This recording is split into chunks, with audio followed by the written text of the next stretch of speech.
as per usual, I forgot that I have my camera set up and I forgot to press on the camera thing. So we're doing the webcam again because I'm clearly, in the very best mindset of them all. Also because of how ridiculous things have been in the recent couple of days. I'm wearing a shirt that's just as ridiculous, so you can, love it or hate it. It's actually a uniform in my favorite restaurant in Lviv, and da da da da da da. So there is that. It's funny, and I love the shirt. And I'm waiting for someone. Hi, Dale. I'm waiting for someone to notice the shirt. Um, Hi, Lycos. Hello. I think you might be new. Welcome. But it does seem like someone doesn't know you, so not that new, right? Hi everyone on TikTok. Hi Tawny. Buon pomeriggio. Buon pomeriggio. Hi Travis. Hi Martin. Martin, love the shirt. Thank you. Martin did another very very lovely and funny in a way donation because it was фантастична футболка до таку взяти в MAD Lviv, MAD Lviv. Це ресторан, і це їх уніформа, і в них можна її купити. Martin did a donation, which we will talk about in a minute, because it's again a donation after hours, and it is again it evened out the donate it evened out the sum. And where am I? Okay, so hope you're well. Hi, Life by Design.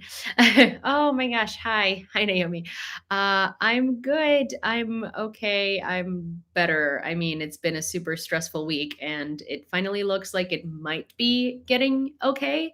My mom did agree to drive me to Kyiv on Wednesday in her car, and she will drive me and the dogs, and I won't have to come back and take the train.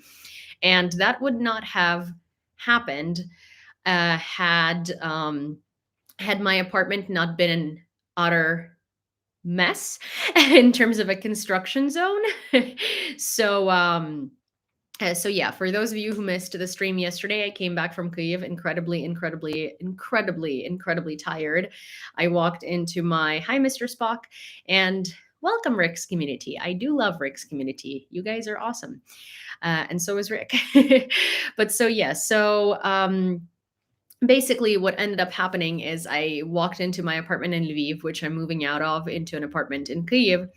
And what ended up happening is it was completely and utterly covered in construction dust, because I was told that the windows are going to be weatherproofed, but they weren't weatherproofed. It was a literal renovation where the windows were taken out, and sawdust and all this stuff was like on my bed and everywhere.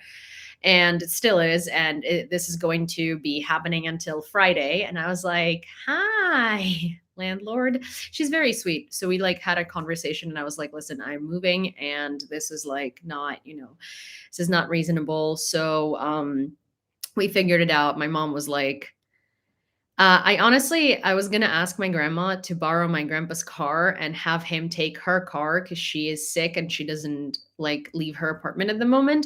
So, and my grandma, the problem with that is my grandfather like literally trashes all the cars he gets, because he drives like, like a maniac. And so I was gonna ask her if she could give him her car so I can take his car, because it's like a hybrid and it doesn't eat a lot of gas, and also like, I don't want the responsibility of her car. So I was going to get his car, and I was going to drive myself to Kyiv, drop everything off, and then drive back, get the dogs, and jump on the train. And my mom was like, okay, fine, I'll drive you. So I'm driving on Wednesday. Tomorrow, I have a hell of a day. I have like a doctor's appointment at 10 a.m. Then I have Cindy's stitches are coming off at like noonish. And then I have to meet my dad and help him with some paperwork stuff that he asked me to do for him, or he asked me to. Anyways, it's a long story, but so I have that. Then I'm meeting my childhood friend that I haven't seen in a very long time. That I'm packing up the rest of the shit in this apartment. And then on Wednesday at 10 a.m., my mom and I are driving to Kyiv. On Thursday, I'm doing what hopefully is my last test shoot before my new job starts. And then I'm supposed to record the first people facing episode on Tuesday. And I love that everybody walks in and sees this shirt and then like comments on it. So this shirt is actually a uniform from Mad Lviv, which is like this 3-story restaurant. That's my favorite restaurant in Lviv. And I basically figured that since I'm moving to Kyiv and I will not be seeing this t-shirt anymore almost every other day of my life, I'm gonna get one for myself and it's gonna be my housewear. So I love the t-shirt. Are you Ukrainian Orthodox? I am an atheist, so no, but technically my family is Greek Catholic, but I would say they're pretend religious people. Anyways, well, James, I think you might want to shove that opinion up your ass, because I don't care if you think, what you think about my religious preferences or lack thereof. Uh, do I see bums on that shirt? Yes, Irene, you definitely see bums on that shirt. See, here's like the thing. This is like so totally, absolutely like off topic, but I will comment on it because I hate it so much when people like ask me about religious things and then like I say I'm not religious and they suddenly have an issue with it. It's like, so I being an atheist and thinking that God doesn't exist and absolutely like despising everything that has to do with religion, respect your religion and everybody else's. And I think that you should be able to practice whatever religion that you want and believe in whatever you want to believe. And I'm not going to sit here and impose onto you my opinion that God doesn't exist and it's a construct made to manipulate people, right? Because that's just what I believe for me. Why is it that not everyone, but a lot of like Christian people very often like to impose their views as if they're universal and as if you're somehow wrong or completely just like utterly sinful of a human being if you don't believe in what they believe in. Okay, like for some reason, when someone tells you they're Muslim, you don't try to impose Christianity on them, right? So if someone tells you they're an atheist, please fucking respect that and just move the fuck along, because I'm over here not sitting and giving you a lecture on why I think God doesn't exist. Okay, so why don't why don't you keep being a Christian and continuing to believe your religion and practicing it without having to force it down on other people and making it sound like they're somehow wrong for not believing in the same thing you do. Anyways, hi Kurt, hi Dawn, hi Gord. Hi Odin, I want that shirt. They want and need the validation. Oh yes. But Sam, one's beliefs doesn't make it so it's not in one's heart. It's not. Well, that's the thing. Like, see, I like respect all religions and I respect all people's beliefs as long as they're not harmful to someone else. So it's just sort of like I think that it's like not okay to impose what you think to be truth or what you think to be right onto other people, because it's like at the end of the day, the thing is it's a belief, right? Like it's not scientifically proven. There is no evidence. So it's not a fact. It's a belief. And like, just because your belief and your religion says that it's the right and true religion and the right and true belief doesn't mean that you just discount everybody else's religions or lack thereof. Because at the end of the day, you choose to believe, and some people choose to believe in something else, and some people choose to believe in or not believe at all. And that's the thing, it's a choice. And you can't impose your choice onto other people as if it's the only choice and the only right thing to do. It's kind of like, it's the same to me. It's the same to me as the people who think that their truth is universal in a way of like they think that you should be doing this, this, and that. And that's just what they think. And that's why they believe that this is the right way to go. But it's like, no, there are many different ways to go. And just because it's not done the exact way that you want it to be done doesn't mean that it's not done right. So that's that's where it is. Trump holds his Bible upside down. Trump, I don't think he's ever read the Bible. I literally do not think that man cares about anything but himself. He is clearly a narcissist, and he clearly wants power just to avoid legal responsibility and because he thinks he's invincible when he's in the presidential seat. That's about it. I have to laugh at a religious extremist saying something doesn't make sense. Yeah, I mean, totally. So yeah, Christian here could care less to others' religion. Yeah, it's like, my grandma is super religious. She's like incredibly religious. She goes to church every Sunday. She puts up candles for all of us. She's like, she wants the best for everybody. She never judges someone else's religion. She never judges anyone's like sexual preferences or anything like that. She doesn't think like abortions are wrong because, well, she wouldn't get one herself, but she thinks that other people should have the choice. She's not like, it's the thing. This is like the case of someone who does truly like believe and who is a very, I would say she's a hardcore Christian. Like she's a hardcore Greek Catholic, but she respects other people and their opinions and like what they want for themselves in life. Like literally the only thing the only thing that she says she's like very gung ho about, that is about like people harming other people, right? So it's like if your actions and your choices are harming other people, then they're wrong. If they're not, then they're not wrong. They're just your choices. So that's kind of like how it's supposed to be, I think. There is that. Hi, I was wondering where I can meet Ukrainian and Russian people in the US. I don't know where anyone can meet Russian people in the US because I don't try to do that, nor do I want to meet any Russian people in the US. You can meet Ukrainian people on, for instance, like Facebook groups for Ukrainians in the US. You can go to You can probably meet Ukrainian people if you try to take up Ukrainian as like a language to learn, because a Ukrainian person is going to be teaching it.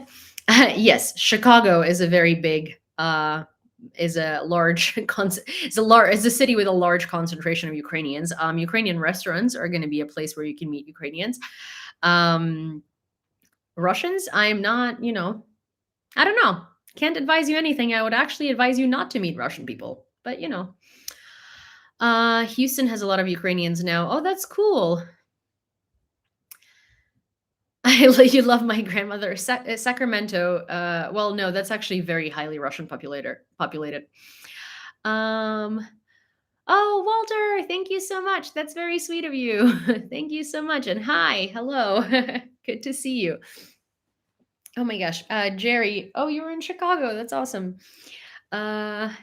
There are Ukrainians in San Antonio. Yeah, I mean, like, I'm sure there are Ukrainians in various different cities, but Chicago is like a concentration. Has a very large concentration of Ukrainians. There are also Ukrainian flags, I believe, to this day, like everywhere around Chicago. And I don't mean like people put them up. I mean, they're like actually all around the city. Thank you. Austin has a Ukrainian school. Oh, that's cool. There are lots in Canada. Yeah, Winnipeg apparently is a city with is Winnipeg is apparently where the largest Ukrainian diaspora outside of Ukraine is. So the largest population of Ukrainians outside of Ukraine in the West is in Winnipeg. How do you pronounce my name? It's Yulia. So like Julia, but with a Y instead of a J. I just spell it as Yewleea. Because that way it's like phonetically spelled. And it's kind of like an alias. Speaking of aliases, which is or aliases, sorry. Speaking of aliases, alias. Oh, thank you, classic car guy. So speaking of aliases, there is at my new job where I'm going to be a host of a show, well, not show, but like a host of a news segment basically and an interview segment. I've been asked So the proper journalistic ethics is that I need my name and last name. And as you guys know, I do not put that anywhere because I don't feel comfortable. So I am going to need a new alias.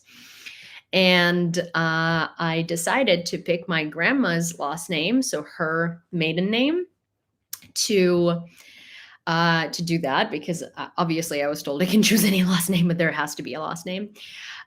So that's what's going to happen. And that's going to be interesting because it's really not that far off from my actual last name, but, and it's a very, very, very like Ukrainian last name. So I'm actually quite happy with that. My dad suggested that today because we were sitting with my grandma and him and yeah.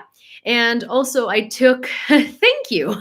I took my dog with my grandma and my dad to my dad's friend's restaurant, and he's a chef there.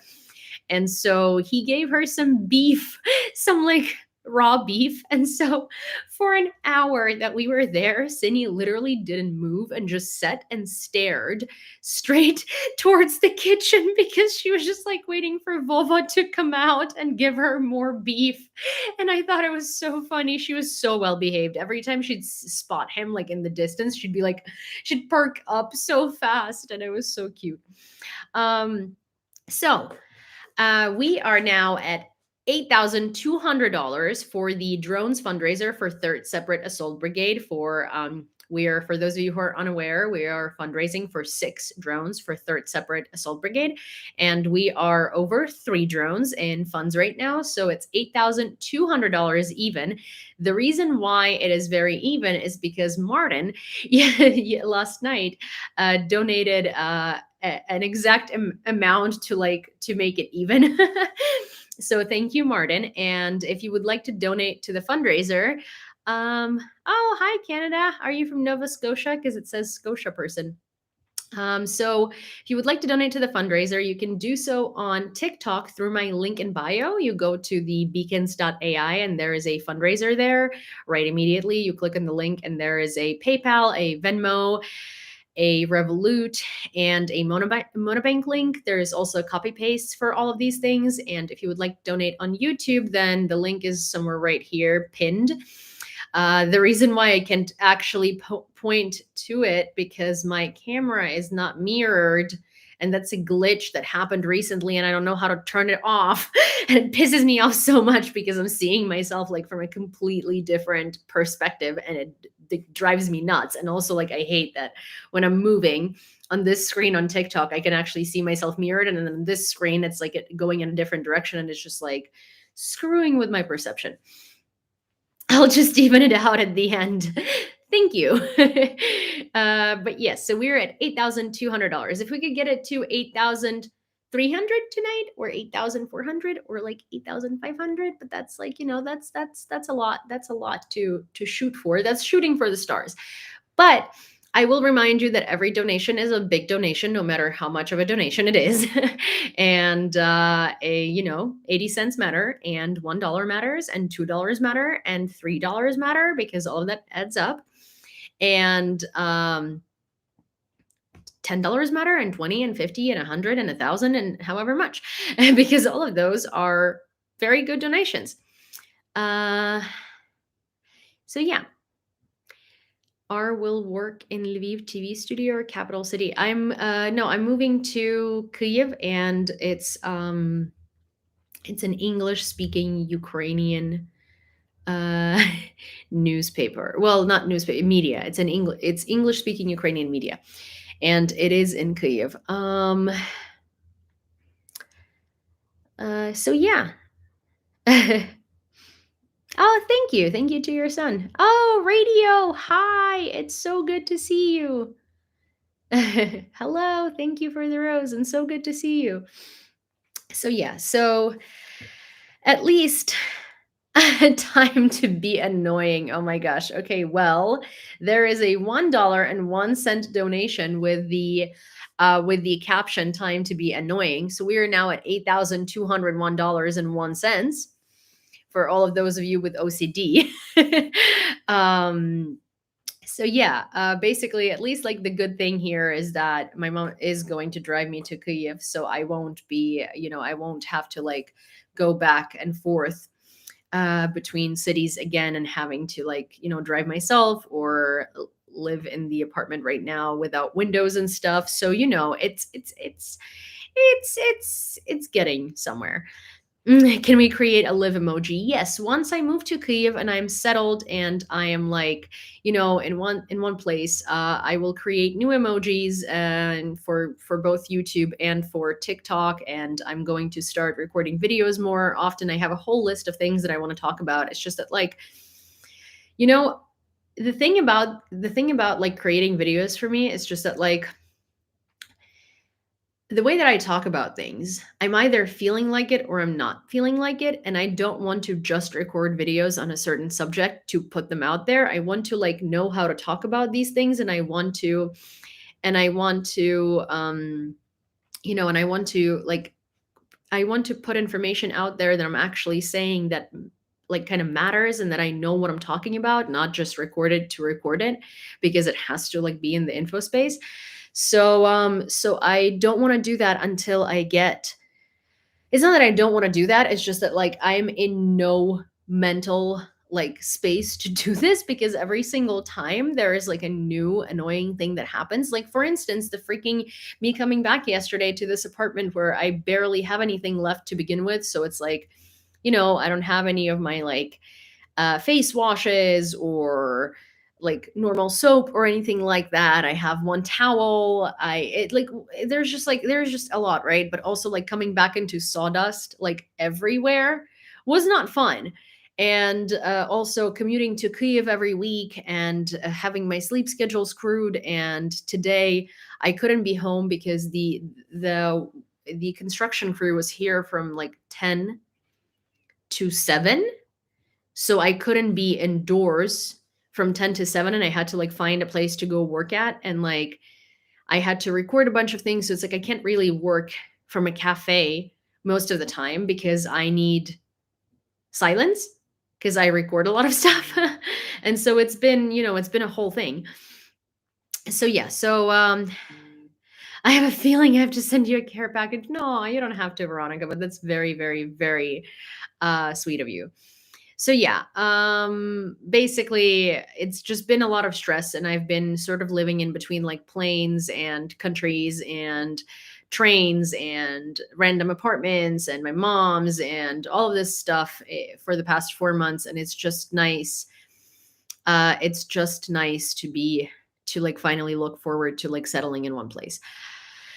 When you say without windows, um when you say without windows, do you mean no sunlight or no glass? I mean no glass. Well, I mean, no, like the entire window frame has been taken out of my apartment today because they've been doing some construction work that I did not like consent to. I mean, it's not my apartment. I don't own it. It's just that like the owner also misunderstood what the work is going to entail. And so, yeah, so basically there's like sawdust everywhere and all this stuff. And for the most part of the day, there were just like construction people walking around. And I think my like limit today was so I was like bound to one room, which is the bedroom. And my dogs were like freaking out and it was super loud and stuff. And the construction guys, thank you, hi Tara. I mean, the construction guys, the construction guys were like walking around everywhere, right? Um, walking around everywhere, and like at some point they just walked into the bedroom, and I was like, and I was like, hey, can you please leave because I need to change. And so this guy goes, yes, and continues doing what he's doing. And I'm like, no, can you leave now? I need to go somewhere and I would like to change. And I literally have no access to anywhere in my apartment where there is like no you. So he walks out, I change, and then I go to like the bathroom to get my socks that I had just washed. And I come back and he's there again. And I'm like, dude, like just like, no. He's like, but you're not here. And I'm like, I literally walked out for 1 second. Can you please get the fuck out of here? And just like, I didn't say it that way, but that was like the way that I was like feeling it because He's like, well, the work needs to be done. I'm like, great, I'm renting this place from someone, and I understand you need to do work, but like, it's not me who's in your way, it's you who's in mine. And like, I'm literally bound to one fucking room where you're not there, and not even always. He's like, well, I need to get my job done. I'm like, fantastic. I need to change and I need to have a space because I'm fucking paying money to be here. And currently, I feel like I'm an invader, an intruder into a literal construction zone. Like, get the fuck out of my room. I will be leaving in 10 minutes anyway. So, like, you can do that then. But it's just like so insane. You know, like, they were so rude too and just like so annoying. And I called, no, I did not say get the fuck out. Obviously, I would never say that. I was just like, I like, in my head I did, but in general, I was actually being very polite, and like, honestly, he did not deserve that because he was so incredibly rude and entitled and just like such a dick to begin with. But I don't like talk to people that way. I was just like losing my mind because it was the most annoying situation ever, because again, these guys were like acting like I'm in their apartment. Дякую. А це не бренд, це Mad Lviv, це ресторан, і це типу їх pattern, який був створений для їх ресторану. Він там на обоях, на уніформі, на цьому всьому, там можна купити футболки в них. Do they have? Oh yes, they do have a freaking key, and they literally showed up like uh, unannounced. Didn't knock, didn't do anything, just walked in. And I'm like, that's not okay. You're supposed to text me and let me know that you're going to be there at some point, like, you know, in 20 minutes or like whatever. So yeah, it's just been fantastic, which is why I cannot wait to just like leave, because it's not thank you, radio, because it's not conducive to like to it's like, it's not, you can't live here while this is happening. Also, we just got 2 donations, each 99 cents. Sorry, Martin, yours was second. So one evened it out to $8,202, and the other one brought it to $8,202.99, which I do appreciate the humor. But but yeah, I think Travis, you were the one who evened it out, and Martin then accidentally brought it to hi Katie, brought it to 99 cents again. So as a gentle reminder, if you are able to donate to the fundraiser for drones for third separate assault, you can do so in my link in bio in TikTok. It's the beacons.ai. Grumpy will send it in the chat. And am I living in Ukraine now? Yes. And if you can also do that through the link here on YouTube that is pinned. And Kurt is asking, "Hey Yulia, is there any way to directly wire you the money to avoid the PayPal fee?" I actually, so I have a PayPal connected to my Ukrainian account. Thank you. I do know it's a cool shirt. I have a PayPal connected to my, I have a Ukrainian connected PayPal, and it's there shouldn't be any fees when you do that to a Ukrainian PayPal. I actually didn't, I just created one finally. So this is my Ukrainian PayPal over here. I'll replace the pinned message with it. So so yes, that should be my Ukrainian PayPal. I'm intrigued by your shirt. Everybody seems to be intrigued by my shirt. It's a uniform from PayPal charges a fee if it's international transactions, but if it's coming from like the same country to the same country, then it doesn't. But if it's like from Canada to the US, sometimes it has fees. If it's from like, you know, the Ukrainian PayPal transfers go so long. No, they don't. Not really. It depends. I mean, I don't know. But yeah, so I do have a Ukrainian PayPal. It's pinned, so you can try and use that. I'm curious why to move there if it's not safe. I mean, I'm Ukrainian. My mother and father and my grandparents and my entire family lives here. My country is at war. So yes, it's not safe because Russia's bombing it all the time. Why move here? I don't know, because I give a shit and I want to be able to help on the ground. And when I'm in New York and I talk about the war every day of my life, and I explain concepts to foreigners. I explain the news, I explain geopolitics, I provide context and stuff like that. And when I do that in New York, all I do with my life is I sit at my computer and I do that all day, every day. I haven't seen most of my friends in like a year. Literally, I have not seen people that I consider to be my friends in a year or two, actually two, because I don't care. Like I don't like it's not that I don't I love my friends, but it's like I don't know what to talk to them about. I don't know how to talk to them. I don't know how to talk to anyone who is not connected to this war. I genuinely don't. And I feel like when I'm sitting in New York, first of all, I literally am not living at all. I am living this war through my computer screen. I don't see my parents. I don't see my family. I'm not here. I'm not helping. It takes me longer to figure out what's needed on the ground and stuff like that. Here, I do all the same things, but I'm also actually on the ground and I see what's happening. I see my parents. I am able to, I live in a country where everybody understands me. And I actually get to go and get breakfast with, no, it's not for Ukrainians. Okay, one second. I'm actually able to go and get breakfast with my friends, because the friends that I have are usually the people that do the very same thing that I do and are going through the very same thing I'm going through. I, it's just it makes way more sense for me to be here, and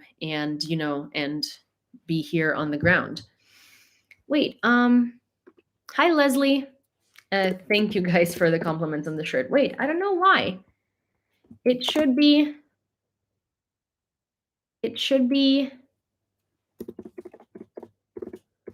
Wait. It should work. This should work. Maybe, did you copy paste it, or did you? It didn't work for you either? Really? That's odd.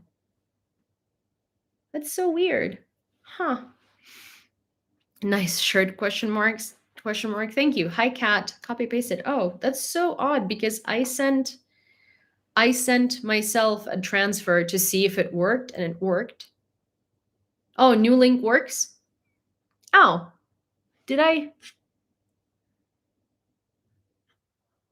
Why am I not in Kyiv yet? Well, I'm still in the process of moving. I should be in Kyiv on oh, the one I just put works. Oh, yay. Okay, cool.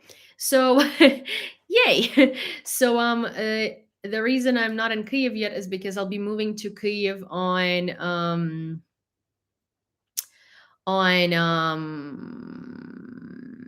Wednesday, and I should be there on Wednesday night, and I should be there, for like that. I should finally move all of my stuff.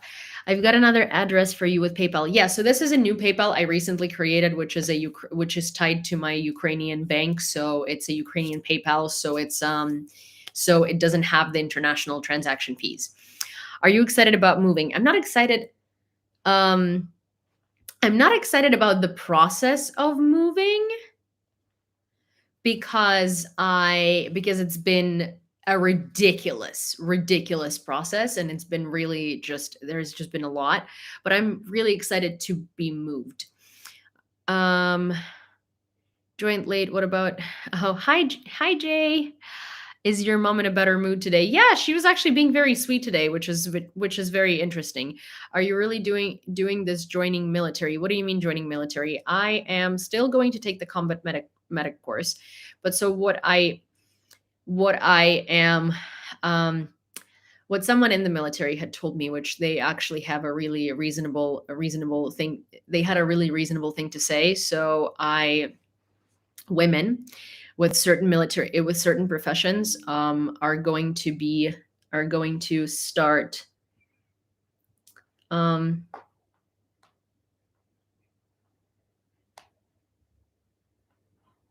okay, provide your info. Oh, what is it? What is it doing?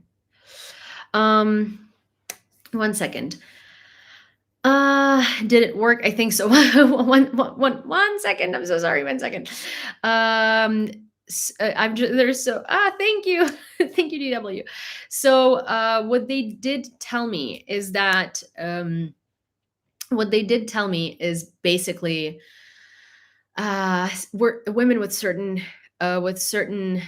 professions can get conscripted soon.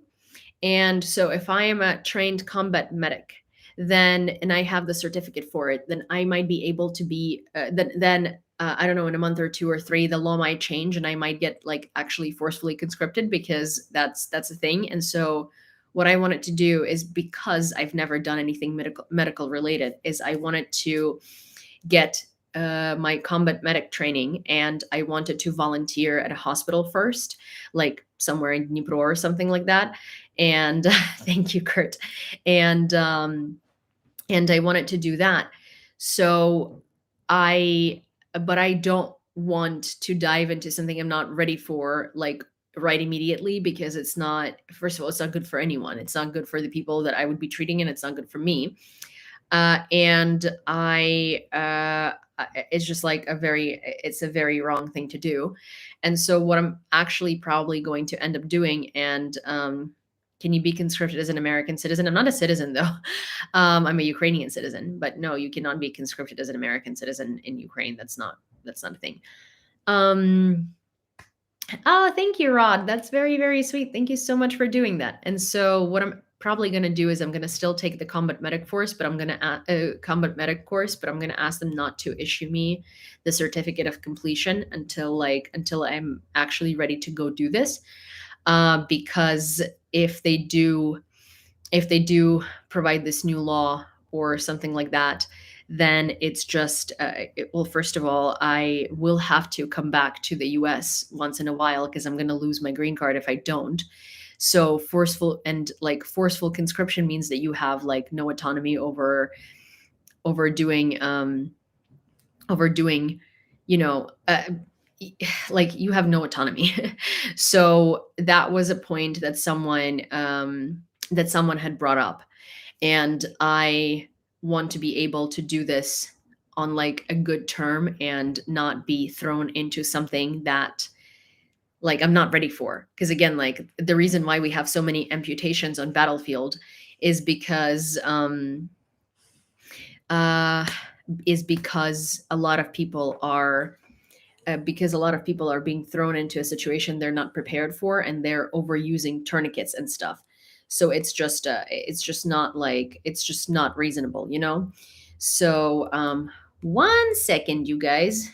PayPal glitched, and it was like the screen was going crazy. So give me 1 second.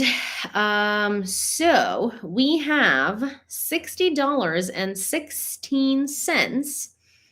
So that is, and we also had some donations before that. So we are at $8,293.08. Um, well, so Mr. Max on, you probably mean a native speaker who is American, because a Native American is a very different thing. And that's actually indigenous people in the United States. So no, but yeah, I'm aware. If you're not ready for it, why do the training that's meant to save lives? It's not that I'm not ready to do that. It's just that there are different places where you can be doing that. There are hospitals where you need to do where you can volunteer and you can get prepared, right? So it's like, I don't want to take a 3-week course and then go under artillery fire and save lives, because in that way, no one's actually prepared to save lives. That's why people freak out and start putting tourniquets, and then it results in amputations. The reasonable thing to do is to go take the course, go volunteer at a hospital, and go get prepared as much as you can, and then go to a place and then go to the front line and do that there. So I don't want to go take a 3-week course, pretend like I'm qualified to do to be like a frontline medic and jump into that. No, I want to do it right.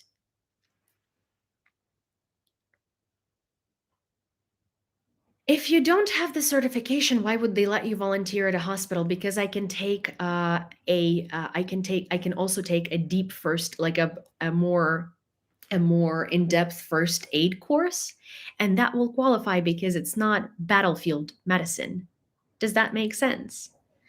And like, the reason why I'm responding to you the way that I am is because you are being incredibly fucking condescending, and so I'm returning the same favor to you. How about that? Also, yeah, there is a war, and so there is a shortage of people who are willing and qualified to do these things. So they will fucking train you at a hospital for these, for this in this particular field, because you should be able to save lives in a city as well. Can you imagine?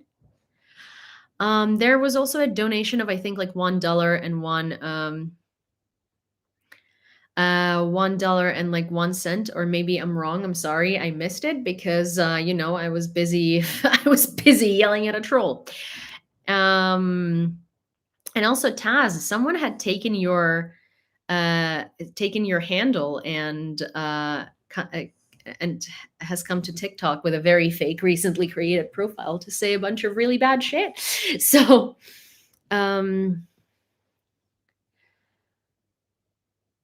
No, я розмовляю українською вільно, тому що я народилася і виросла в Україні, у Львові. І я переїхала в Америку в віці 16 років, але мої батьки ніколи не переїжджали в Америку, вони живуть у Львові, завжди жили у Львові. І я поїхала в Америку типу на 12 клас. Так що я нормально розумію і розмовляю українською мовою. Типу, я закінчила 11 класів в Україні. There is a lot of being a medic. Basic field medical training is very basic. Medics are very important. Yeah, well, that's the thing. It's like, I don't want to do something, I don't want I don't want to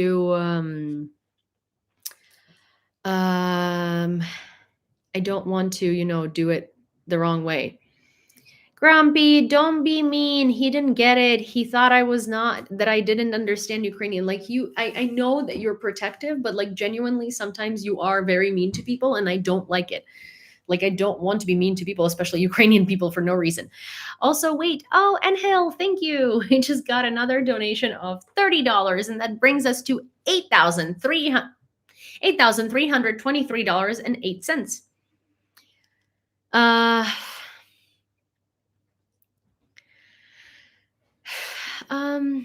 Oh, дякую. I am as Ukrainian as you. I'm not a troll, just trying to understand why I take the uncertified training. Well, your name is Tyler, right? So I doubt that you are as Ukrainian as I am, because I'm a born and raised Ukrainian who has lived my whole life in Lviv until I moved at the age of 16 or 17 to New York to study, and then I moved back home.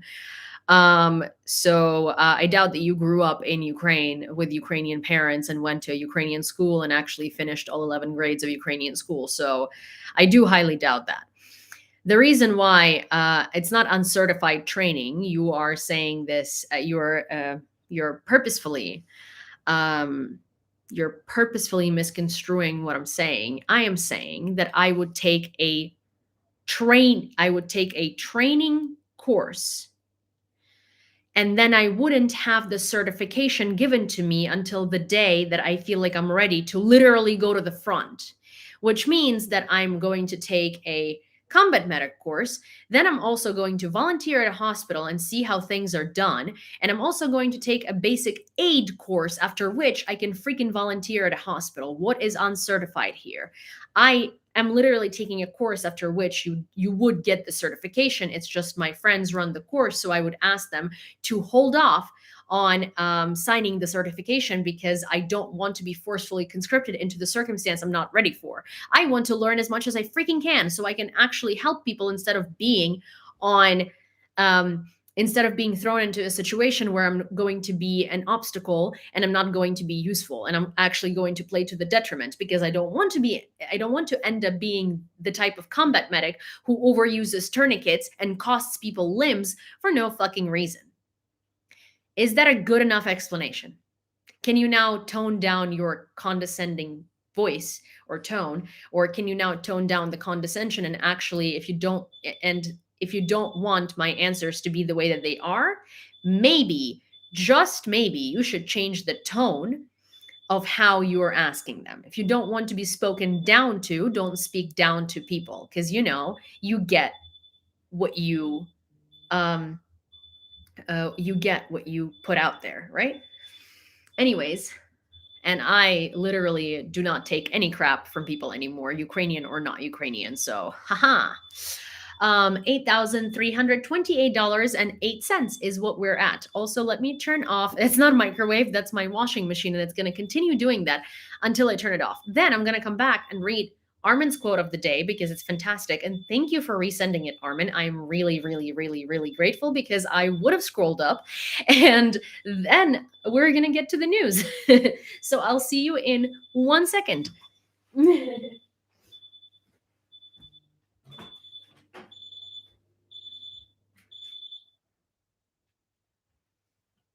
Okay. There we have it.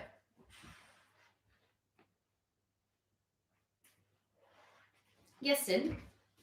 Can I help you somehow? How can I help you, Sydney? Okay.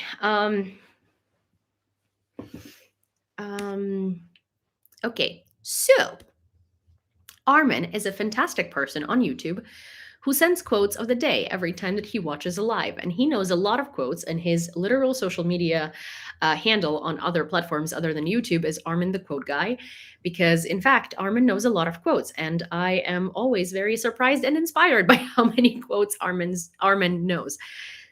So today's quote of the day is, "Every day is a journey, and the journey itself is home." Matsuo Basho. If the road of life is taking you to Kyiv, then Kyiv is home. It's that simple. Greetings from Armen the Quote Guy. I am actually going to pin it. I think it's very cute, and I really like the quote. It was a troll alert beeper. Oh my god. Also, hi CJ, thank you. Just learning more than just basic can't harm anyone. Yeah, that's the thing. It's like we have a lot of ill-prepared combat medics, right? Ukraine has a lot of ill-prepared everyone, right? What we don't have a lot of, and what we are lacking at the moment, is people who are in fact prepared. Which is why there is restructuring of military command, which is why there is, there is the law about rotations coming into place, which is why they're restructuring training for soldiers, which is why they're restructuring training in general.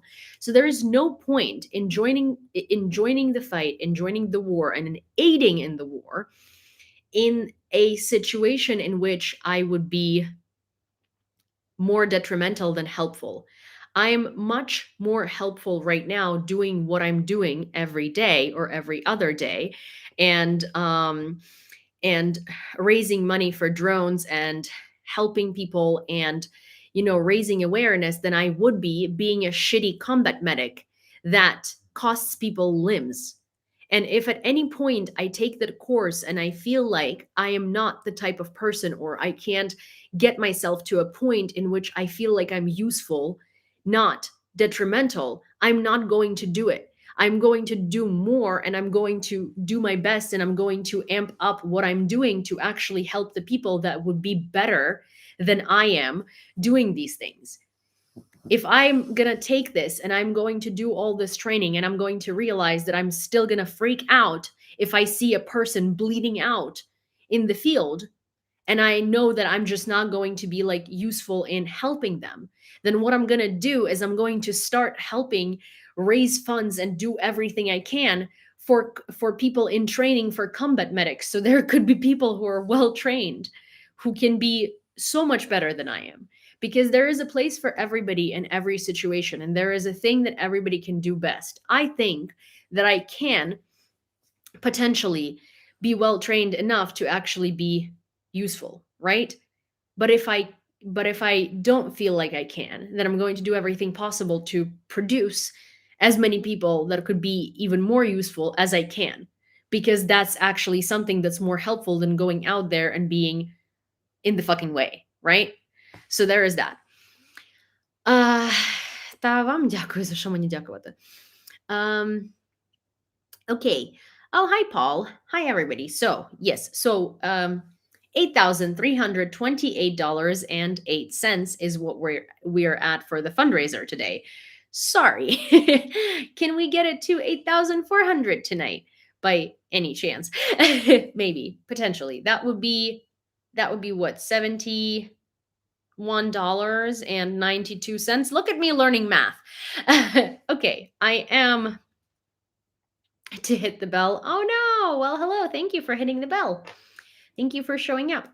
Alrighty, let's start with the news, because we're 50 minutes and this is the longest I've talked without like actually reading the news in a while. Hi, LJ Boone. But today is hello, good to see you. But also today is like a day where I'm not, I'm okay going to bed late. I'm like okay, so it's fine. I'm going to hang out here for a while. Uh, Russia has recruited 15,000 Nepalese for the war against Ukraine, reports CNN. Journalists interviewed one of the volunteers, 37-year-old Ramchandra Katka, who returned home after sustaining injuries on the Ukrainian front lines. Katka participated in battles in Bakhmut, undertaking 2 deployments totaling 1 month. During his second stint, he sustained injuries from a bullet to the thigh and cluster munition fragments. Reflecting on his experience, Kotka expressed regret, witnessing horrific scenes and lamenting his decision to join the occupying force. Your live may contain... No. No, the notice is unclear. No, my live does not contain content mentioned in the notice. There we have it. It says live restricted. Okay, reflecting on his experience, Kodka expressed regret witnessing horrific scenes and lamenting his decision to join the occupying army. Oh, really? Was that before he got injured or after? There is not a single centimeter of land in Bakhmut that was not affected by bombs. All the trees, bushes, green areas, they're all gone. Most of the houses are destroyed. The situation there is so terrible that I want to cry, he recounted. Russian recruiters entice foreigners with promises of substantial payments, targeting foreign students and migrant workers. The Ministry of Foreign Affairs of Nepal has lodged a protest with Russia over the recruitment of citizens for the war. Diplomats report that at least 4 Nepalese fighters are currently held in Ukraine as prisoners of war. So, interestingly, is like, a lot of foreigners, when they're back in their home country, or when they sustain an injury, or when they don't get paid by Russia suddenly, their sense of moral is changed, and they suddenly think that it was wrong to join Russia, and they suddenly think that it was wrong to invade Ukraine and help Russia invade Ukraine, and suddenly everything is it makes sense now, and now it's so horrible that Bakhmut is destroyed, and usually that comes after the realization that Russia recruits them as mercenaries and doesn't pay them. But when they were making money doing it, or they thought they would be making money doing it, somehow it was not a problem whatsoever. So yeah, I mean, I'm grateful he's sharing his experience, but also I don't feel bad for him by any means, because that's just what happens. Oh my gosh, also today, so you guys remember, first of all, let me redo the stream on TikTok. I'm going to finish it, and I'm going to restart it. because I don't want it to be age restricted. And I've put a hoodie on that does not. You know what? What if it's like a cheeky little bit? Just like a cheeky little bit. Just a cheeky little bit. Also, we got another donation in the amount of $8,000. I wish. No, in the amount of $25, and it's now at $8,353.08. But so you guys, if you remember my friend so I'm going to restart the stream after I say this. So if you remember my friend Yulia and her husband Max, so Yulia's classmate Andriy, you've seen his picture a ton of times. It went viral online. He is the guy who lost most of his voice. Yes, I did, Kurt. I counted into the sum total of $60 that came in together with it was like together your donation and other two donations. It came out to $60 and something, and I put it into the total, and then it was before these donations. But yes, I did get it. Thank you so much. And so he lost his voice pretty much. He lost some of his hearing. He lost both of his eyes and both of his arms at the front line. And his picture went viral in a lot of different publications. His wife, Alina, who is fantastic, has been taking care of him, and Liberovs, the famous photographers, took photos of them at the hospital. And I've been talking to them because I've been wanting to interview him because his resilience is incredible. Like, this guy is the type of person who will take any circumstance thrown at him and he will learn how to make the best out of it. And so I've been talking to Alina for a little while. We've been like sort of planning to do an interview. And today I'm walking to dinner with my dad, and I literally see them walking down the street, and I completely forget that Alina, his wife, has no idea what I look like. She just like has spoken to me through messages. Thank you, Matthew. Thank you so much. Through messages on Telegram.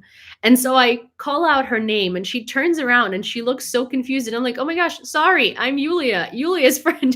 Like, we've spoken on Telegram. And I was like, aren't you supposed to be in this other city? And so they got they just came to Lviv, I think maybe for to visit, or maybe for a fund or something, or for a clinic. But so yeah, they just got there, and I ended up seeing them on the street, which was like very interesting. And so I just said, enjoy your day.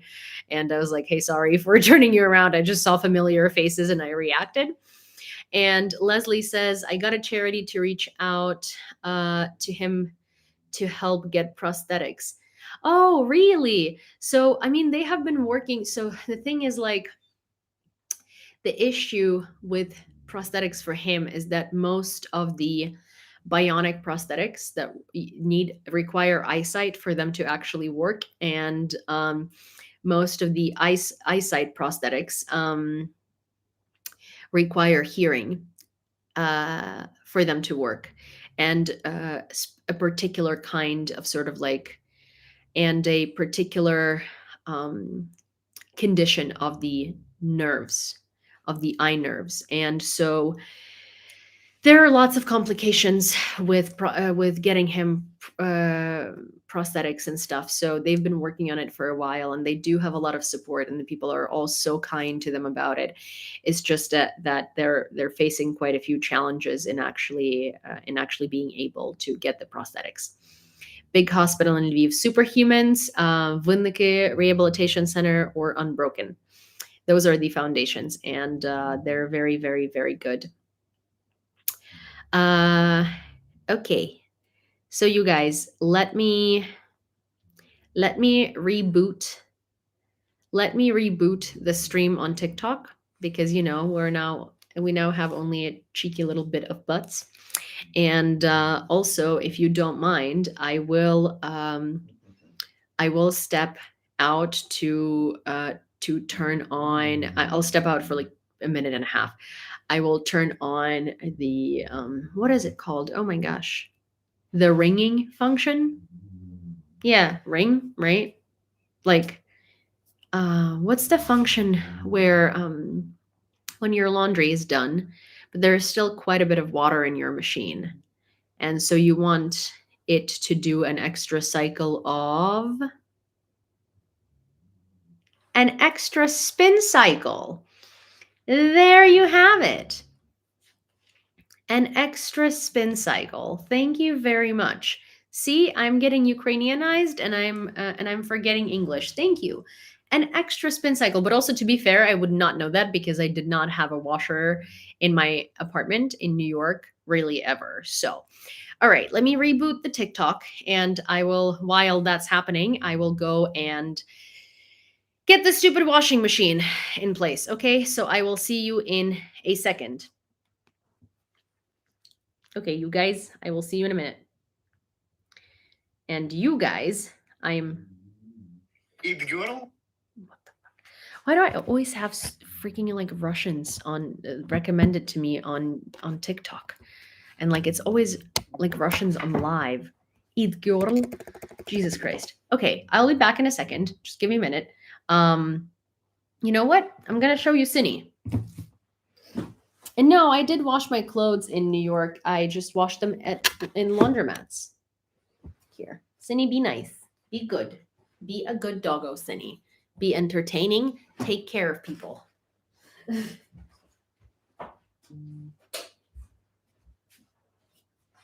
nice, Sin.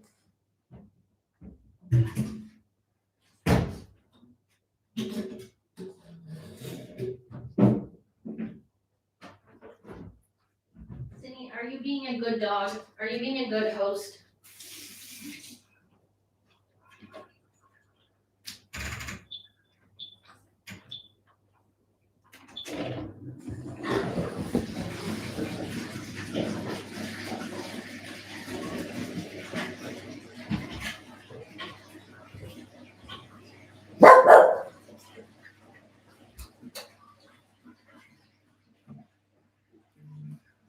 Okay, Cindy. But also, you're taking up the entire thing. Okay, bud. Yes, Cindy is very adorable. Okay, lady. Here, let me do this. Sorry, give me some space. Dude, you're in my chair. Okay. Oh, Americans with the Super Bowl. She's such a good girl. She's adorable. I love Cindy. She's like, I'm so happy that Cindy is my dog because she's just an amazing dog. Oi. All right. Okay. Not those kind of toys accessories for his rifle. Yes, that's what I got banned for. Not, not okay, here. This is a cheeky little bit of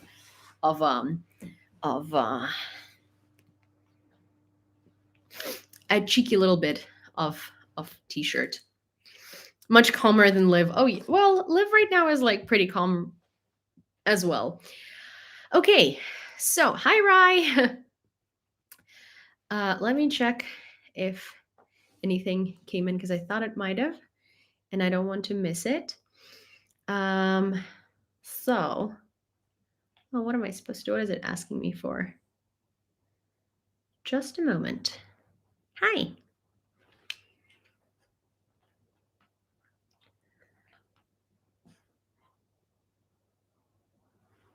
Okay.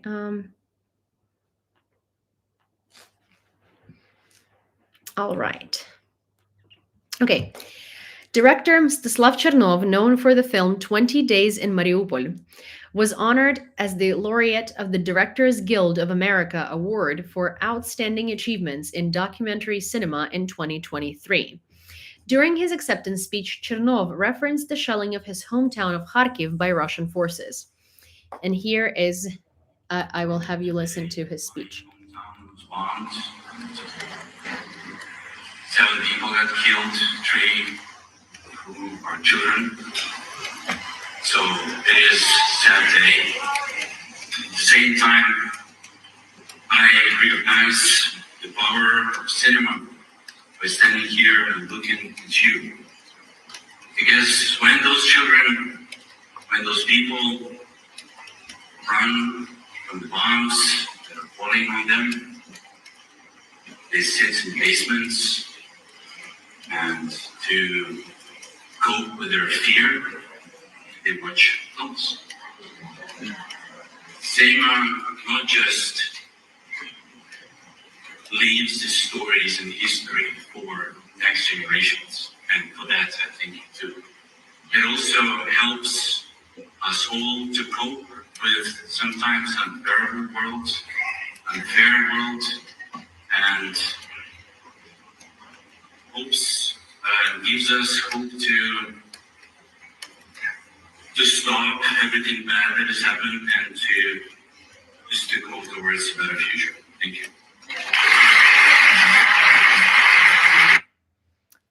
So Mstislav Chernov, I interviewed him actually at one of the screenings of 20 Days in Mariupol in New York City. While the screening was happening, I interviewed him in the downstairs room, and he's a very, very, very wonderful, very interesting human.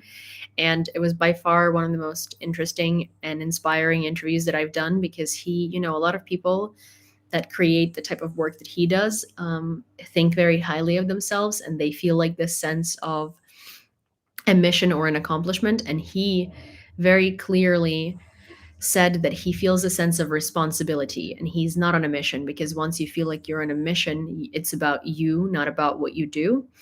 And so he is a very, very, very phenomenal person. And so the podcast, the interview podcast that I've had, that I very rarely advertise, because it's sort of like a smaller podcast than the Ukraine war brief, and because we sort of launched it right before I was moving, and anyways, we didn't give it as much attention as we should have, but it does have very good interviews. It has interviews with Serhiy Plokhy, the author of Gates of Europe.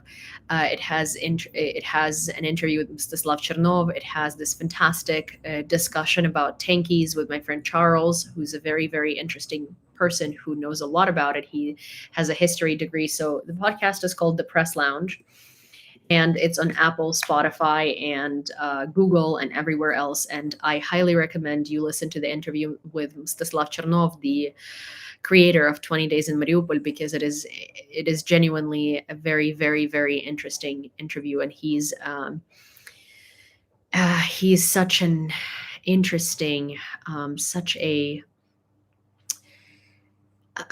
he's a unique person. He's a very, very unique person with a lot of depth to him. And, he's a very different person. But in order to be able to do the work that he does, you kind of have to be. So I'm very in awe of him, and I have a lot of respect for him.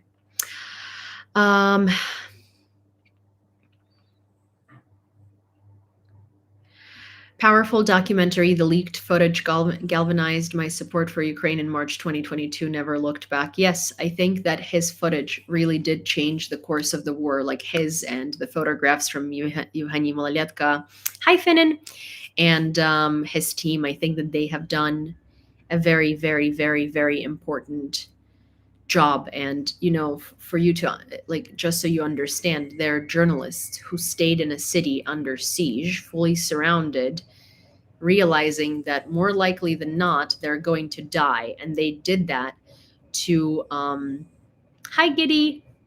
And they did that to, thank you. And they did that to bring truth to the people and show what really was happening. So yeah, there's that.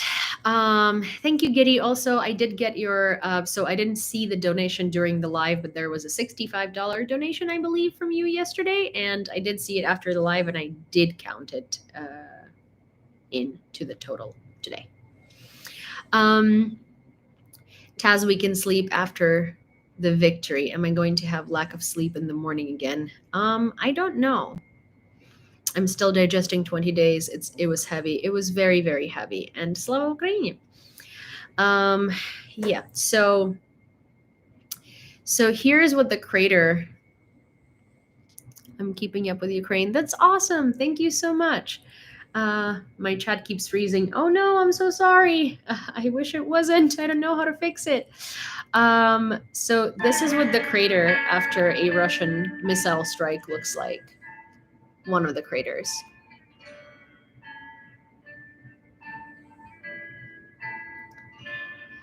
Didn't Julia, the combat medic, sneak footage from Mariupol out of there in a tampon? Yes, she did. So her name is Yulia Payevska, and her call sign is Taira. She has been a combat medic since the beginning of the Russian invasion in 2014. And she's a phenomenal person. She has gotten multiple awards and recognition, and she's a very, very, very strong, smart, and phenomenal person. And yes, her name is Yulia.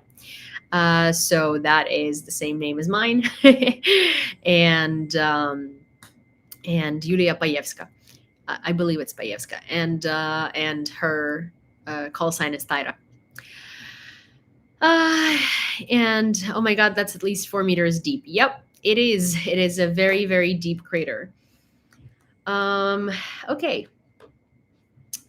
On February 11th, near the Yahodin-Dorohusk checkpoint, one of the protest sites of Polish farmers, an incident occurred involving Ukrainian trucks carrying grain.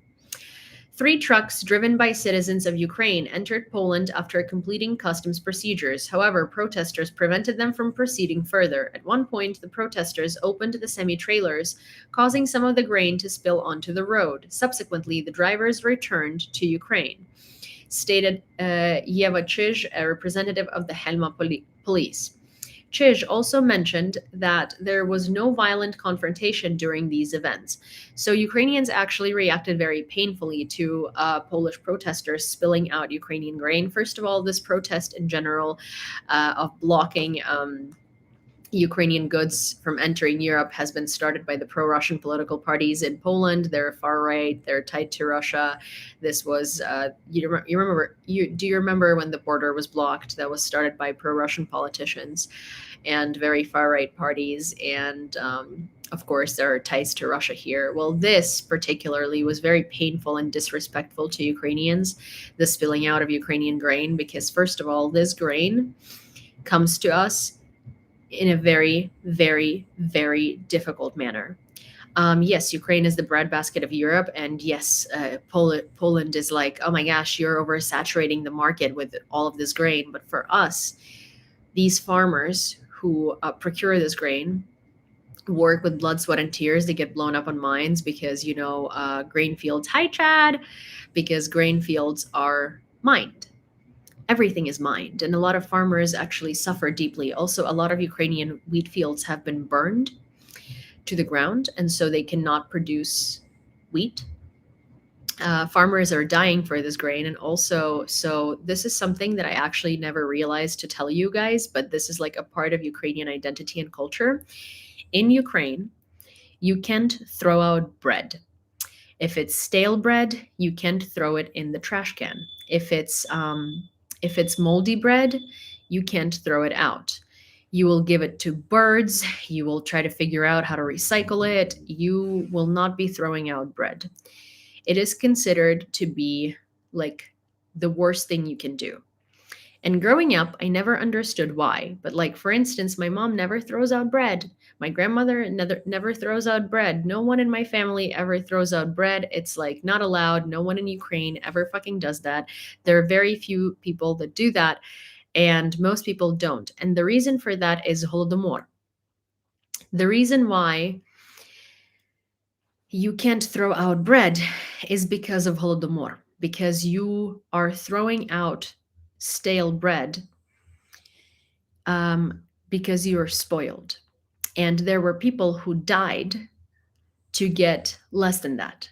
And so bread trauma and grain trauma and wheat trauma in Ukraine is very real. And it is a really, really like people have died in Ukraine for a piece of bread throughout centuries. People have died in Ukraine to preserve these fields. People are dying today to get that grain.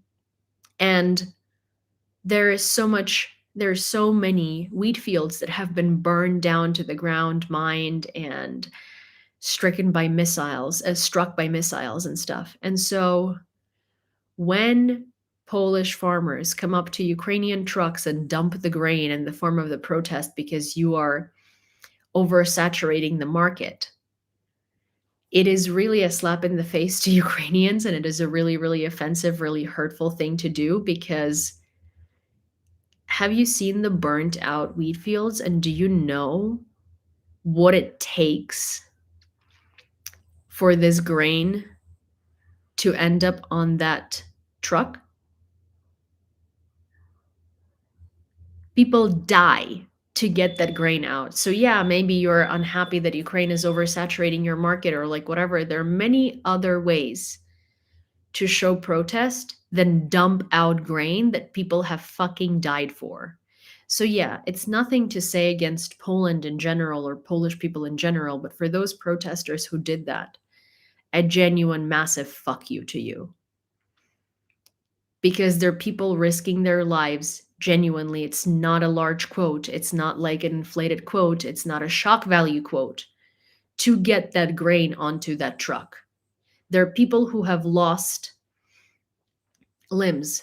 There are people who have died. There are people who have been severely injured because every day they go out and they do everything they can because Ukraine used to produce much more wheat. And we are also responsible for remote countries and for sending them grain and for feeding them. And Ukraine has been one of the largest donors of free grain to multiple different organizations that are fighting hunger worldwide all the time. And we actually can't give as much grain as we used to because we're not producing as much grain as we used to. And we also need to keep our economy going to some degree. So it is an incredibly, incredibly, incredibly, incredibly disrespectful thing. And it is such a shitty thing to do. Let me go press OK on that washing machine because it is not going to stop until I do that. And Grumpy, can you just take out that piece of garbage person who commented that?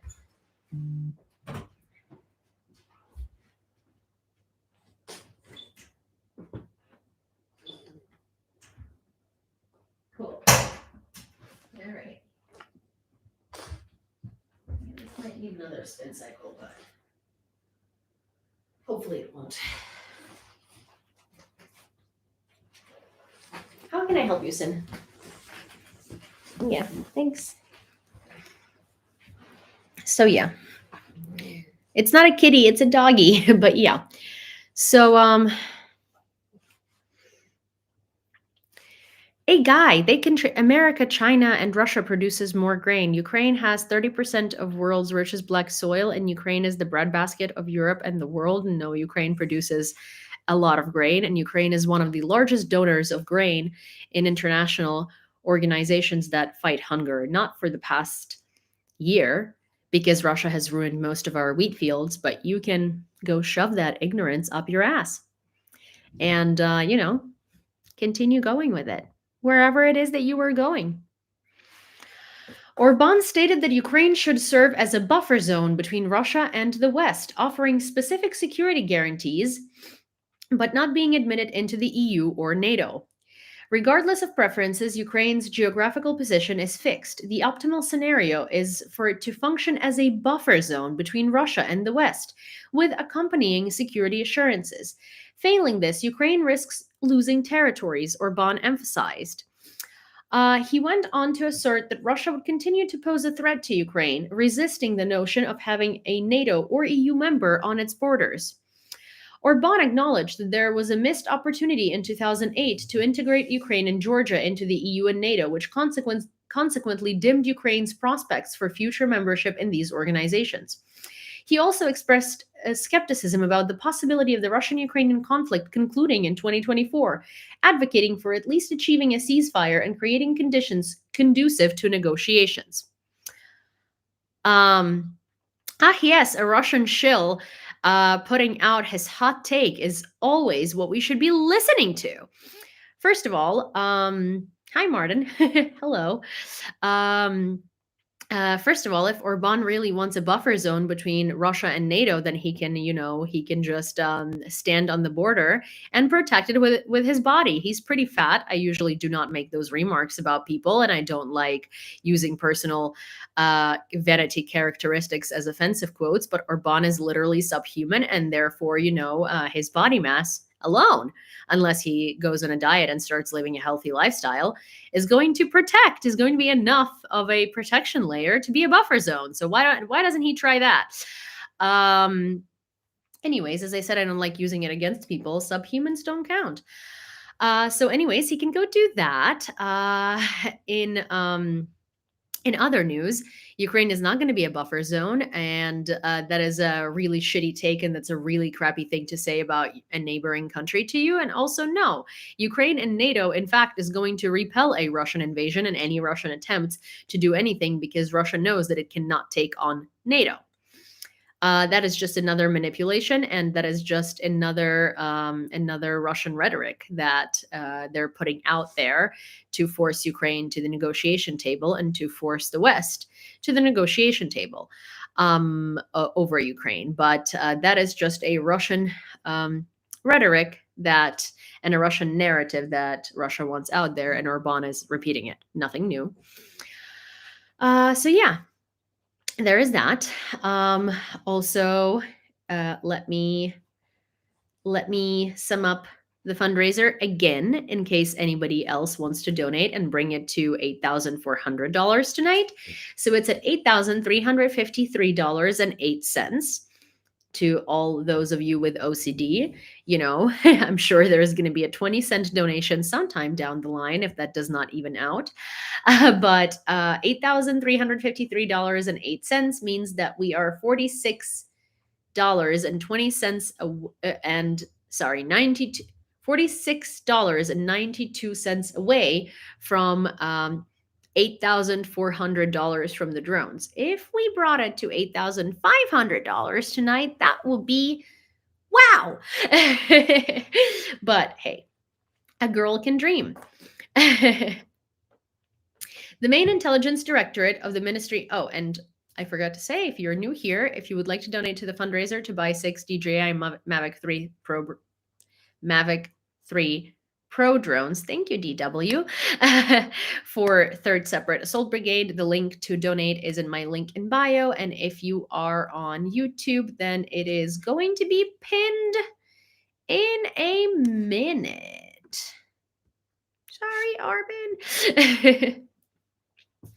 Also, I did want to comment. So I saw a video by Joey Contino for those of you who are on TikTok, and I love Joey. Joey is fantastic, and he does provide really good information. He did have a hot take, however, that I am going to have to debunk, and I'm going to have to say a complete opposite thing to it and ask you not to listen to it. So his hot take was that Zelensky fired Zaluzhny because Zaluzhny has political ambitions, and he's going to prepare to run for president because he has all this support from people and he has a really high approval rating. Zaluzhny has multiple times said that he does not want to run for president and he does not have anything to do with the politics. He cannot hold any institution like that in office in Ukraine if he wants to run for president. So Joey's take was that he stepped down as the commander-in-chief of the Ukrainian military because of political ambitions. No, he has said he's not going to run for politics. He's also stayed on the team. He's now basically going to be 2nd top general or 3rd top general, and Syrskyi is going to be the 1st top general. The reason why he was fired or why he was replaced is because it was time. It's time to change military leadership. Ukraine is trying to completely revamp its strategy, and therefore we need a fresh person in charge. And I'm not saying that Syrskyi is the best choice of a person, and I'm not saying that Zaluzhny did not do a good job or anything like that. He's fantastic. He's going to go down in history, and he has done everything he could for Ukraine. And I think that his idea is the same as he has done everything that was in his power as a top general for the Ukrainian army, and it was time. He's not running for politics. In fact, he has said multiple times that he's not planning on running for politics, and he's still holding the office because he is still remaining on the team. So I will say that that's a very, very, very hot and a very unlikely take, and that is kind of speculation. And I really don't like speculation like that. Oh my gosh, we also just got a donation from Rebecca's. Thank you, in the amount of $6.92, which brought us to $8,360. So yeah, so that makes no sense. Also, we don't know when the election is gonna come, and the way that Joey posed it was kind of like, oh, it does look like Ukrainian military leadership and like Ukrainian political leadership believes that the war can be over this year, and so maybe there is going to be an election in 2025 as scheduled.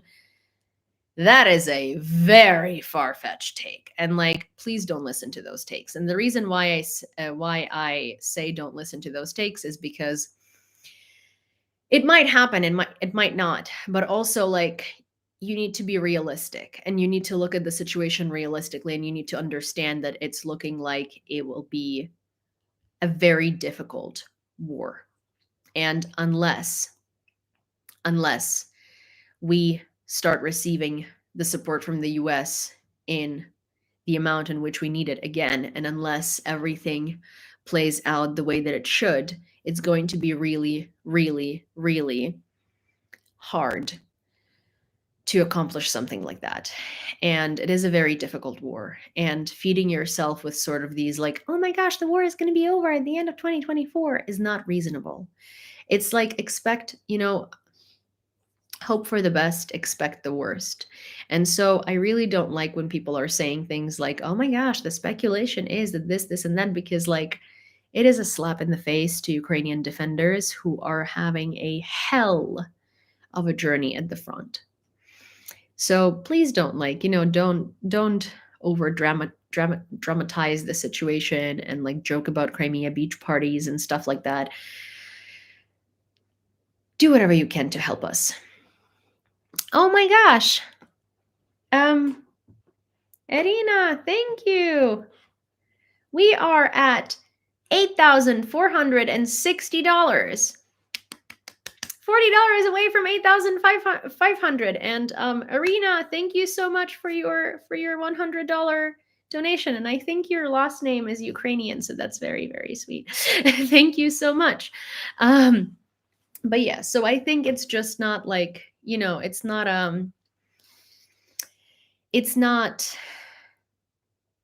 like a, I don't think that was, I think that was like a bit of a very hot take. And again, this is nothing against Joey. Joey is actually fantastic, and I have nothing bad to say about Joey. I think that he genuinely just wants to believe the best. But because when you're a foreigner and you're not here, and when you're not experiencing it, when you're not seeing the people, you're not talking to the defenders every day, it's like you're stepping out of line with a hot take like that, It's a bit inappropriate. So that's just all. But Joey is phenomenal. He's fantastic. He does provide really good news coverage, and he's a really good person. And I don't think that it meant any malice behind it. I just wanted to say that, like, it is a very far-fetched take. And I saw a lot of people agreeing in the comments and being like, oh my gosh, how did I not see this? And it's like, no, not at all.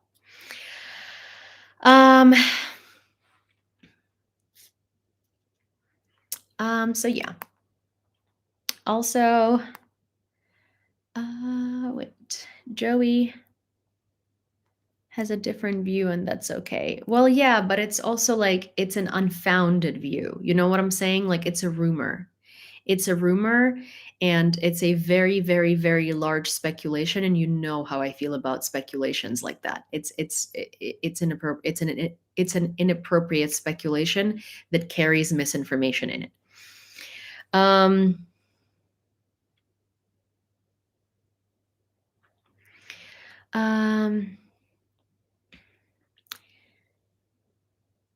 Commander is Russian. Okay.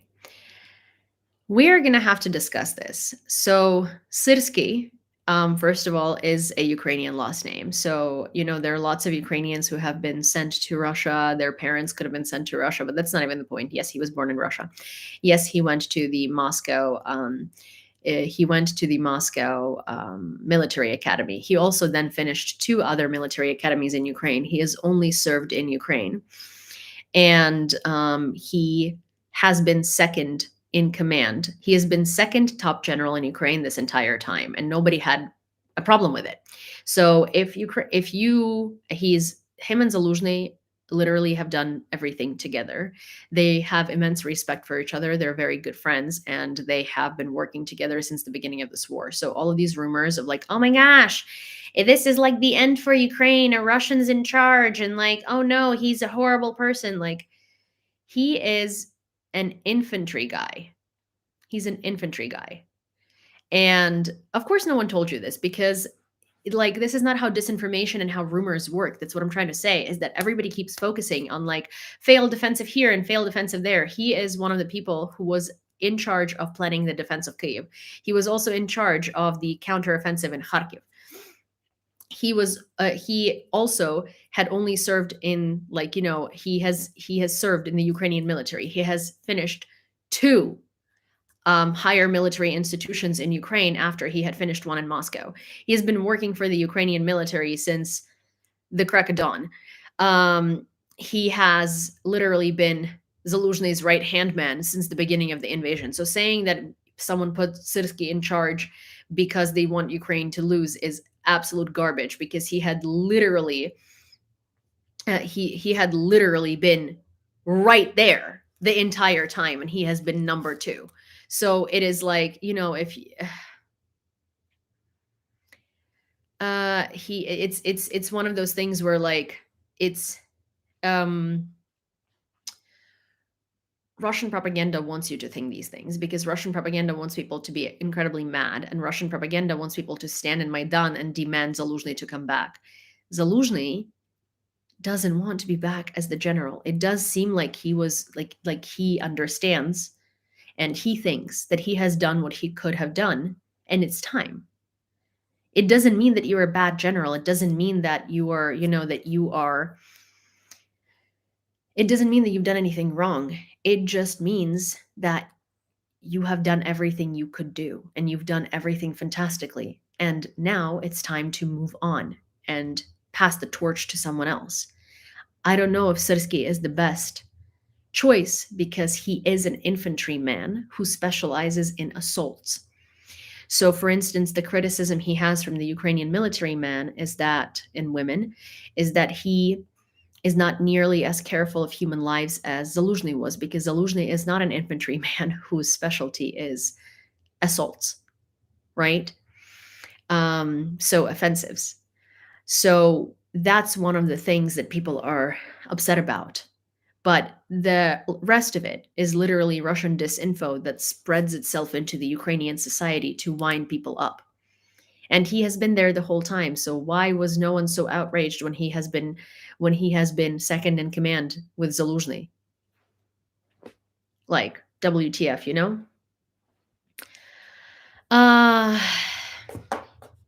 So yeah, there is kind of that. And thank you, DW. The main intelligence directorate of the Ministry of Defense reports that Russian UAV operators are being trained for the war against Ukraine in the Syrian Shayrat airfield. Intelligence indicates that the military training is overseen by one of the commanders of Hezbollah, Kamal Abu Sadiq, who specializes in the manufacture and maintenance of drones. The Embassy of Ukraine in Poland turned to the police due to the incident with the scattered grain and expects a decisive reaction from the Polish side after the incident at the border. IMF representatives led by Uma Ramakrishan, a deputy director of the European Department of the IMF, have arrived in Kyiv to discuss the challenges facing that Ukraine is facing in its economy. North Korea has announced the development of guided missiles for multiple launch rocket systems, MLRS, raising concern about potential proliferation to Russia, according to Yonhap. The newly developed ammunition features a caliber of 240 millimeters, and North Korean military conducted tests on the system last week. Reports suggest that the system equipped with these new shells is currently deployed near the border with South Korea and is aimed at the capital, Seoul.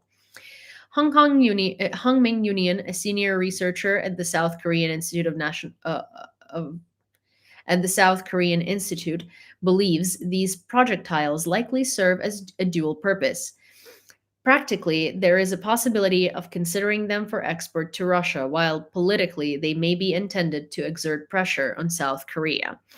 So, just like everything in Russia and North Korea, it's kind of done in a hurry in a military industrial complex run by a dictatorship where a lot of parts and things are sanctioned and a lot of goods are just crap quality.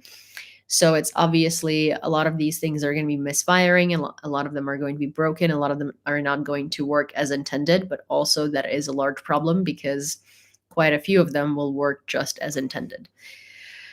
But their systems do tend to be very bad quality and they do tend to break very fast. In Germany, a tragic incident occurred, so this is fucking insane. In Germany, a tragic incident took place. A 17-year-old Ukrainian basketball player, Volodymyr Yermakov, was killed with a knife, as reported by the Basketball Federation of Kyiv. The report states that Volodymyr and his friend Artem Kozachenko were attacked with knives during a fight at a bus station. Unfortunately, despite efforts from medical professionals, Yermakov could not be saved, while Kozachenko remains in intensive care. The Ministry of Foreign Affairs of Ukraine has taken special control over the investigation into the murder of a Ukrainian basketball player in Germany, and it is not confirmed, but it is rumored and it has been said that it was done on the basis of them just being Ukrainian. So it was like a fight because they were Ukrainian.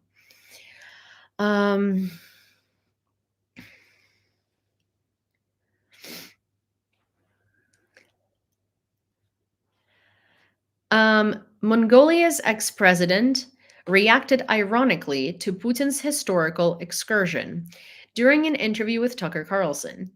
So this is what Mongolia's ex-president said. After Putin's speech, I found a historical map of Mongolia. Don't worry, we are a peaceful and free nation. It's actually phenomenal. It's a phenomenal response. Hi, BME. The politician wrote on the X social network alongside images of a map of territories that once belonged to the Mongolian Empire. That is actually freaking hilarious. It is so good.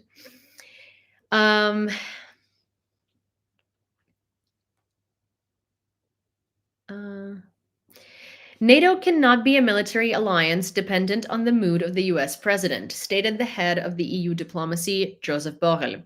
This comment comes in response to Donald Trump's statement suggesting that the US may not protect NATO allies who fail to meet their financial obligations.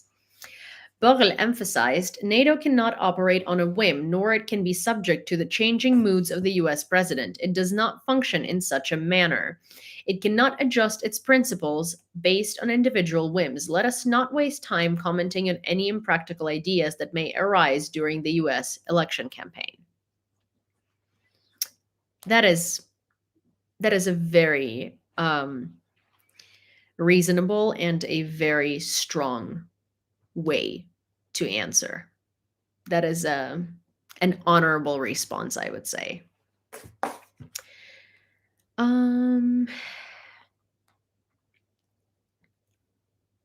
The Council of the EU approved the resolution that makes it possible to use profits from the frozen assets of the Russian Federation for Ukraine.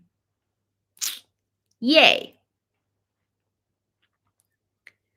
The EU said they're talking about setting up their own coalition. Yeah, it makes sense. I mean, listen, if Trump wins, then it makes so much sense.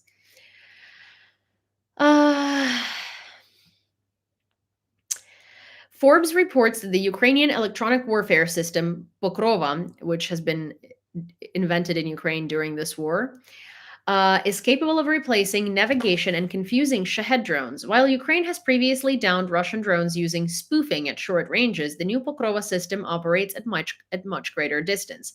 According to Thomas Whittington, an expert at the British defense think tank RUSI, This system will require a network of perfectly synchronized transmitters. Ukrainian forces already utilize a similar synchronized radar control system in their national air defense network. Shahed drones are known to be relatively well protected against electronic warfare systems. They can operate even without a satellite signal, albeit for a limited time. However, Ukrainian engineers have discovered vulnerabilities in their navigation systems after dismantling several drones. That is actually really cool. And that is a shithead drones. Yes, that's literally what they are. So that is really cool, and I am really, really proud of Ukraine for developing like these technologies that are so useful and that are adapting to the demands of the current, of the current situation. We're not just waiting for the West to send us things; we're actually trying to replace them, or trying to come up with our own things that can get us where we need to be. Russia is experiencing a shortage, and thank you, Ushi. Russia is experiencing a shortage of yuan at stocks of Chinese currently Russia is experiencing a shortage of yuan as stocks of Chinese currency rapidly diminish, particularly since Chinese banks began refusing to work with Russian companies and process payments for them. This trend intensified notably towards the end of December and into January, coinciding with US threats of secondary sanctions. Aw, sad. As of January 1st, 2024, Russian banks held only RMB 6.8 billion, marking a 25.7 decrease compared to November and representing the lowest figure since June 2022. With trade between Russia and China now predominantly conducted in national currencies, further reductions in yuan reserves pose a risk of dwindling import volumes. Russia's dependency on Chinese imports has never been higher. The shortage of currency threatens to result in commodity shortages unless companies resort to barter, as suggested by some officials. Alternatively, they may seek solutions through foreign currencies, although this could lead to price increase due to intermediary markups.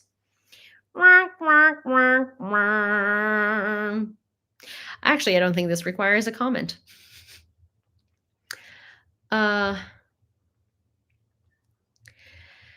I'm going to show you a series of photographs.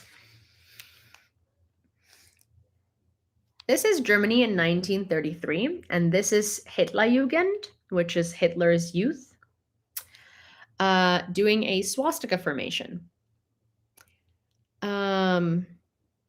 This is Russia 2024.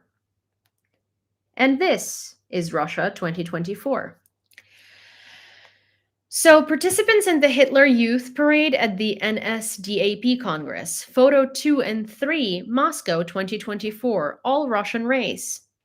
Russian ski track. Reports indicate that the organizers requested a group photograph of the participants in the form of a giant letter Z in support of the special military operation.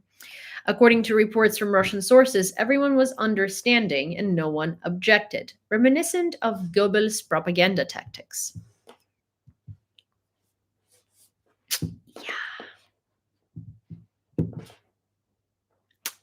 Also, do not think this requires a comment. The armed forces have initiated the use of the Vampire laser anti-drone systems to shoot down Shaheds, as reported by Defense Express. Analysts suggest that on the night of February 11th, it was through the utilization of Vampire systems that the Shahed attack was successfully repelled. An Aussie that some of you know and love, a lot of you know and love, is actually now a proud owner of the certificate of training on Vampire drones. So, just FYI.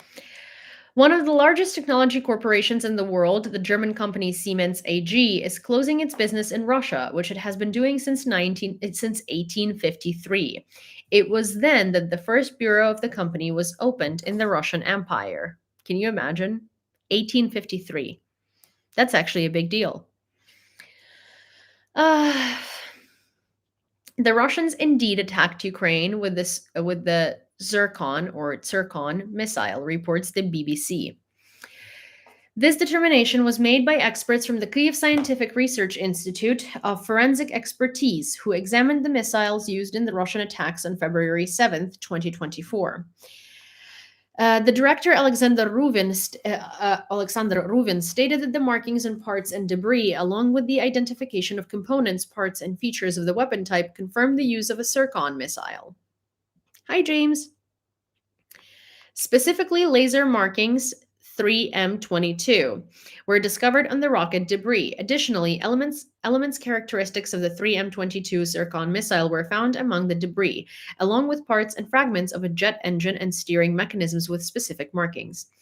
The 3M22 Zircon is an anti-ship hypersonic cruise missile, according to the Russian Federation, with a declared range of up to 1,500 kilometers and speeds of up to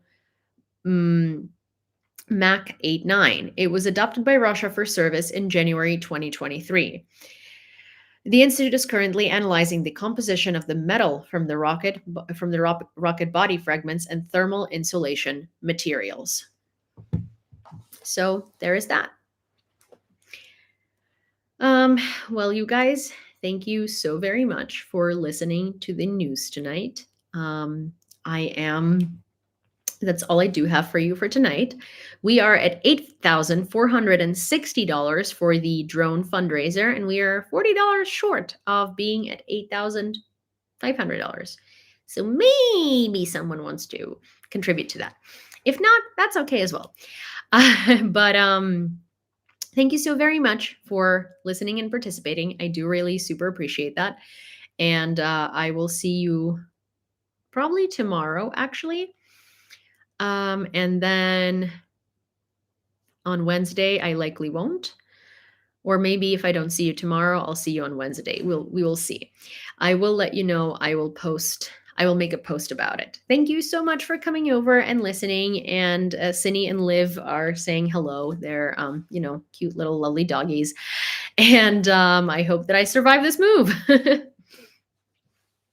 Thank you so much, you guys. I will see you soon. It is 2:06 a.m. and it's prime time for me to go to bed. Okay. Bye. Bye. Good night.